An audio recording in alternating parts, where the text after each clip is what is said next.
Sun Yanxiao tertawa dalam hati. Dia membutuhkan setidaknya 30.000 inti kristal. Jadi baginya 1.000 inti kristal pun tidak cukup. Aku yakin, adapun biaya komisi untuk jasa rumah lelang kilin, kau bisa langsung mengambilnya dari bagian keuntunganku. Meskipun Sun Yanxiao naif dalam hal bisnis lelang, dia percaya bahwa dengan kekayaan dan reputasi rumah lelang kilin, keuntungan kecilnya bukanlah apa-apa bagi mereka. Karena penjual sudah begitu teguh pendiriannya, Kimeng tidak lagi memberikan saran lebih lanjut. Setelah menandatangani perjanjian, tujuan Sun Yanxiao dapat dianggap telah tercapai. Hanya saja, ia tak bisa menahan rasa ingin tahunya tentang identitas pemuda yang bersama mereka. Ia bisa merasakan tatapan ingin tahu pemuda itu terus tertuju padanya sepanjang waktu. Sekalipun penampilannya saat ini lebih baik daripada wajah aslinya, paling-paling hanya bisa dianggap halus dan bersih dibandingkan dengan penampilan masa mudanya. Itu hanyalah perbedaan antara langit dan bumi. Jika pihak lain adalah seorang wanita, setidaknya dia bisa memberikan alasan mengapa pria itu kurang tertarik pada penampilannya. Namun, dia jelas seorang pemuda tampan yang jauh lebih menarik darinya berkali-kali lipat. Kau seorang pemuda tampan, mengapa tidak menatap gadis-gadis cantik? Apa yang akan kau dapatkan dengan menatap pemuda yang bersih dan segar dari jenis kelamin yang sama ini? Karena merasa ramuan pengubah wajah kelas rendahnya akan segera habis, Sun Yanxiao tidak lagi berminat untuk tinggal lebih lama. Setelah bertukar kata-kata sopan dengan Kimeng, dia segera pergi. Saat melihat sosok kurus itu pergi terburu-buru, Qixia tak kuasa menahan tawa. Tuan muda ketiga, Kimeng menatap tawa Qixia yang tiba-tiba dengan bingung dan merasa takut di dalam hatinya. Qixia dengan malas meliriknya dan berkata, bagaimana pendapatmu tentang barang-barang yang dibawa anak kecil ini? Apakah tuan muda ketiga sedang menguji kemampuan evaluasinya?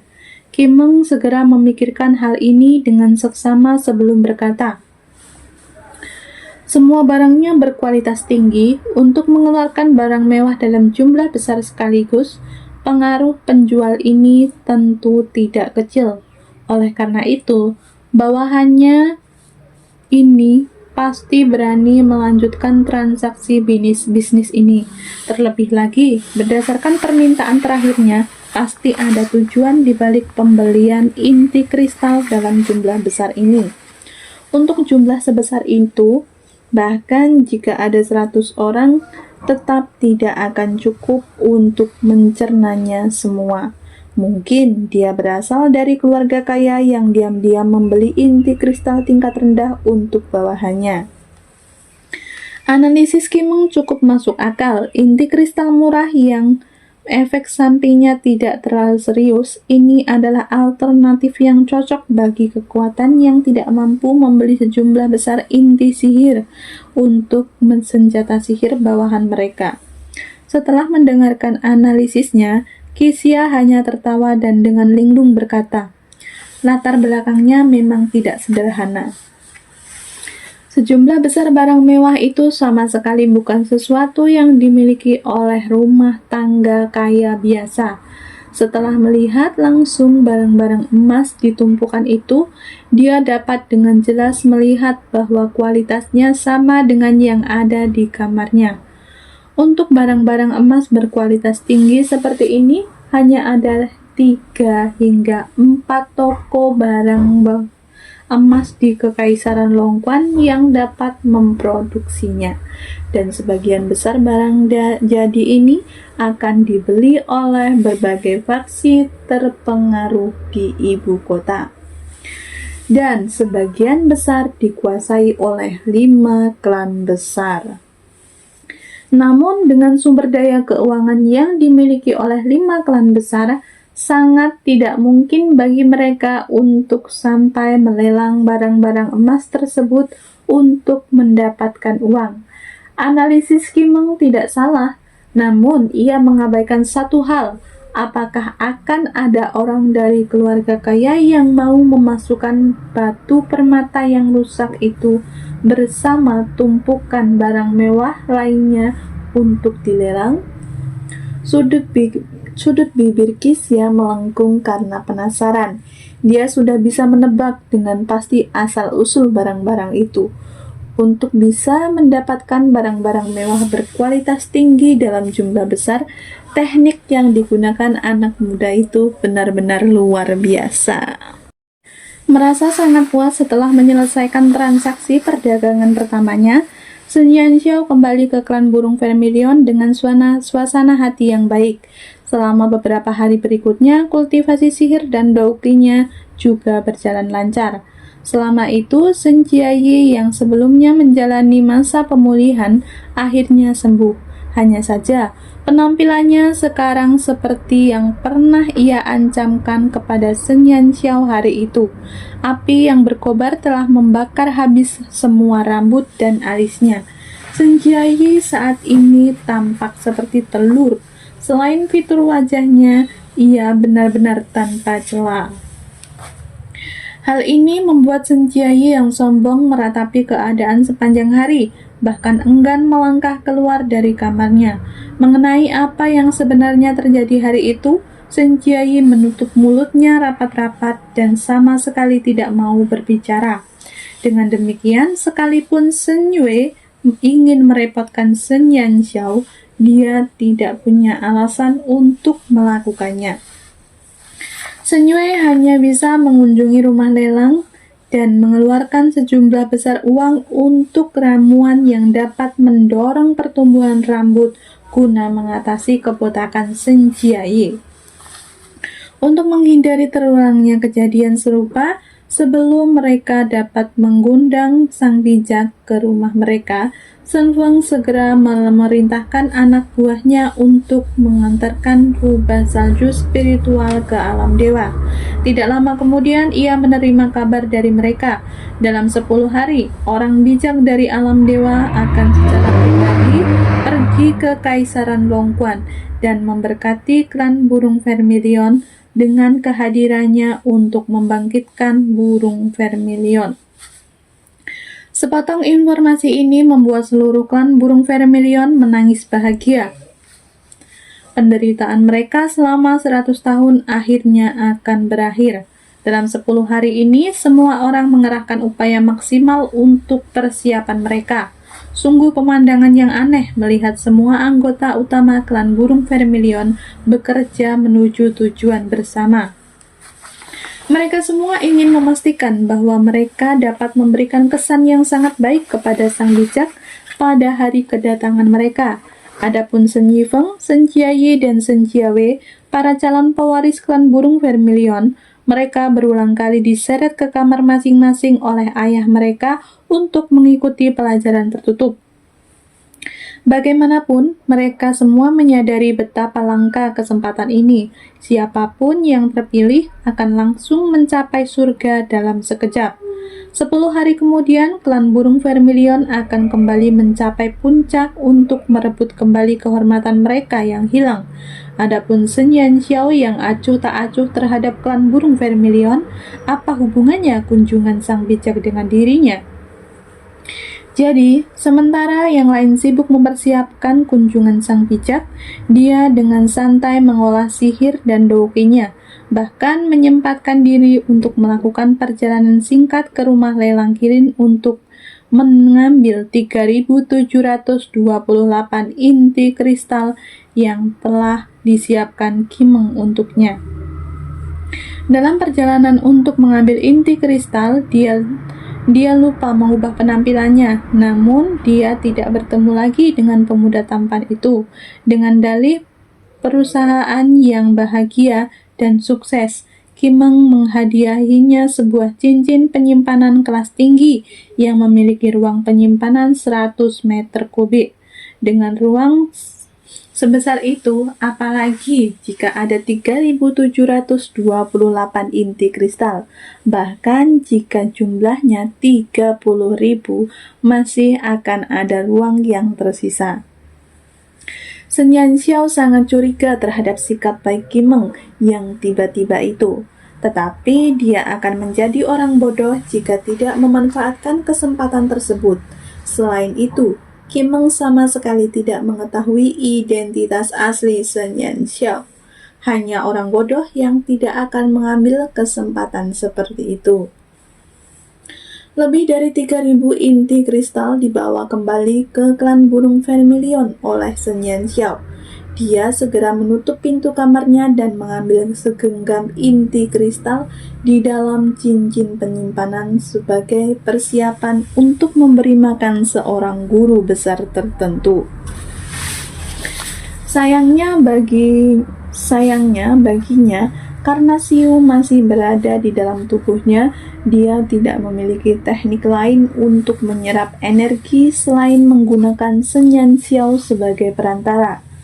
Sun Yanxiao merasa tertarik melihat inti kristal di tangannya berubah menjadi untayan cahaya yang mengalir ke tengah alisnya. Dengan demikian, hanya dalam satu malam, Siu telah menyerap semua inti kristalnya. Sayangnya, jumlah inti kristal yang sangat besar itu sama sekali tidak berarti apa-apa baginya. Jika dia ingin memuaskan selera makan Siu, tidak cukup hanya memakan rumput yang ada di pinggir. Setelah kejadian terakhir dengan klan burung vermilion, tempat itu dijaga jauh lebih ketat. Meskipun kekuatan para penjaga hanya seperti setitik awan yang berlalu di mata Sun Yanxiao, dia tahu bahwa jika dia bertindak kali ini, kemungkinan besar, jika tidak pasti, Sun Feng akan melakukan sesuatu yang drastis. Lagi pula, sang bijak akan segera tiba, dan semua orang dari klan burung vermilion tidak boleh melakukan kesalahan sedikit pun. Namun, selain klan burung vermilion, tempat mana lagi yang memungkinkan dia memperoleh kekayaan dalam jumlah besar dengan cepat? Dalam sekejap mata, sebuah ide cemerlang terlintas di benak Sun Yanxiao. Jika dilihat secara luas, selain 4 klan besar lainnya, adakah yang bisa menandingi klan burung vermilion di seluruh ibu kota kekaisaran? Senyum jahat terbentuk di wajah Sun Yanxiao, yang secara bertahap disertai dengan senyum iblis yang tak terkendali. Dengan klan naga biru sebagai kepala klan lain, hal yang sama akan terjadi pada klan burung vermilion. Itu akan menjadi awal dari datangnya nasib buruk. Itu adalah masa yang menyedihkan bagi 5 klan besar di ibu kota kekaisaran. Setelah klan burung vermilion menderita akibat rencana jahat, klan naga biru, klan harimau putih, dan klan kura-kura hitam semuanya menderita akibat kunjungan dari seorang pencuri kecil yang tidak punya hati nurani. Semuanya secara berurutan kecuali klan Kilin yang lolos karena keberuntungan semata. Untuk mencegah hilangnya muka dan kehormatan klan, ketiga klan besar itu tetap bungkam mengenai masalah ini. Sama seperti klan burung vermilion yang bungkam mengenai pencurian tersebut. Selain anggota klan yang mengetahui bahwa klan mereka telah dirampok, pada dasarnya tidak ada orang luar yang mengetahuinya. Dengan cara ini, kelima klan besar tersebut sama-sama tidak menyadari bahwa klan-klan lain juga telah dirampok, dan mereka hanya menganggapnya sebagai kemalangan pribadi yang menimpa mereka. Klan-klan tersebut tidak sanggup menghadapi skandal ini yang menyebar keluar, atau jika kabar tentang hal ini sampai ke telinga klan-klan lain, jadi keempat klan besar itu hanya bisa menerima kerugian mereka dan mengalah dengan tidak membiarkan klan-klan lain mengetahuinya.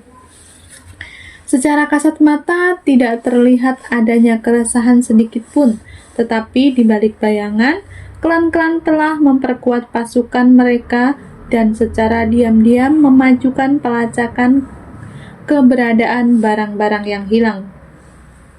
Tentu saja, penyelidikan mereka pada akhirnya mengarah pada salah satu dari 5 klan besar, yaitu Rumah Lelang Kilin. Jika keempat klan yang telah menderita kerugian besar itu mampu menenangkan diri, duduk bersama dan berdiskusi, mereka akan menemukan bahwa peristiwa pencurian yang terjadi pada klan-klan tersebut memiliki kesamaan yang mencengangkan. Dari semua barang-barang yang hilang, semuanya memiliki nilai yang cukup besar, baik itu peralatan emas atau batu permata. Meskipun barang-barang ini mahal, hal itu tidak akan menyebabkan kerugian apapun bagi klan manapun. Sebenarnya di antara setiap klan yang telah mengumpulkan harta karun langka, hingga saat ini, semua harta karun langka tersebut masih tersimpan dengan aman di gudang mereka tanpa bergeser sedikit pun.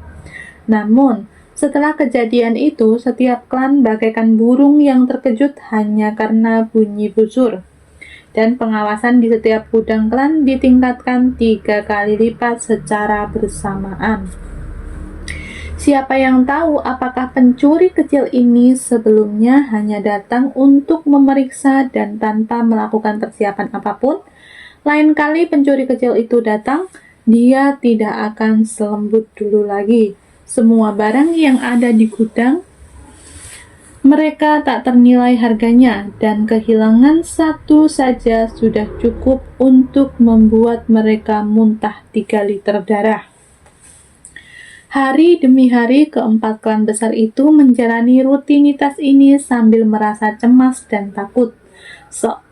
Karena seolah-olah pencuri tak berhati nurani itu telah menghilang dan tidak lagi terlihat oleh mereka.